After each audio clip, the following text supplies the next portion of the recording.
Sir, हम भारत के लोग अदालत को न्याय का मंदिर कहते हैं। आम आदमी जब इस अदालत की चौखट पे जाता है तो उसे विश्वास होता है कि न्याय जरूर मिलेगा। जैसे ऊपर वाले के दरबार में देर है अंधेर नहीं, ऐसे ही ये माना जाता है कि समय भले लग जाए लेकिन अन्याय नहीं होगा।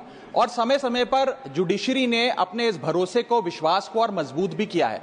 लेकिन हाल ही में घटी कुछ घटनाओं के चलते देश चिंतित है और फोकस जुडिशल रिफॉर्म्स पर है। जैसे इस देश में इलेक्टोरल रिफॉर्म्स होए, पुलिस रिफॉर्म्स होए, एजुकेशन हेल्थ केयर में रिफॉर्म्स होए, वैसे ही जुडिशल रिफॉर्म्स होने की आवश्यकता है। लेकिन ऐसे रिफॉर्म्स जो जुडिशल इंडिपेंडेंस को मजबूत करें और जुडिशल करप्शन को समाप्त करें।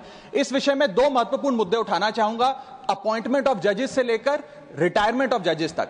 सर, जहां तक अपॉइंटमेंट ऑफ जजेस की बात है, समय समय पर कोलिजियम सिस्टम की शॉर्टकमिंग्स यानी कि खामियां लॉ कमीशन की रिपोर्ट्स, लीगल ल्यूमिनरीज के बयानों के माध्यम से सामने आई और शायद इसी के चलते एनजेएसी जैसे कानून को लाने की जरूरत भी पड़ी।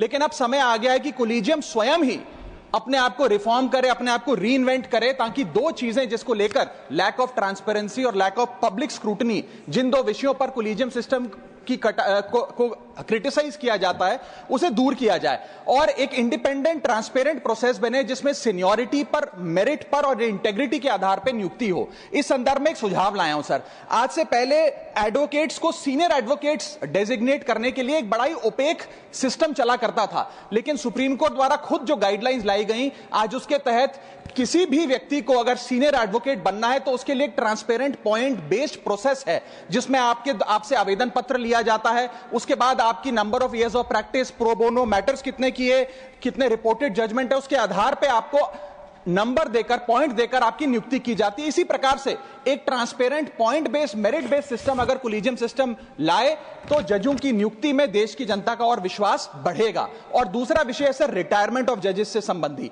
इस देश में एक चलन चलता आया है कि रिटायरमेंट के बाद सरकारें जजेस को एग्जीक्यूटिव या एडमिनिस्ट्रेटिव रोल में नियुक्तियां देती हैं, जिसके चलते conflict of interest, executive interference in judiciary और influence over pre retirement judgments के कई सवालिया निशान खड़े हो जाते हैं। मैं चाहूंगा कि पोस्ट रिटायरमेंट जॉब से संबंधी कुछ रिस्ट्रिक्शंस लाई जाएं। जैसे इस देश में article 148 of the Indian constitution साफ तौर पे कहता है कि सीएजी यानी कि controller auditor general of India की रिटायरमेंट के उपरांत, कार्यकाल की समाप्ति के बाद उन्हें किसी भी सरकारी पद पे कोई राज्य या केंद्र सरकार नियुक्त नहीं कर सकती।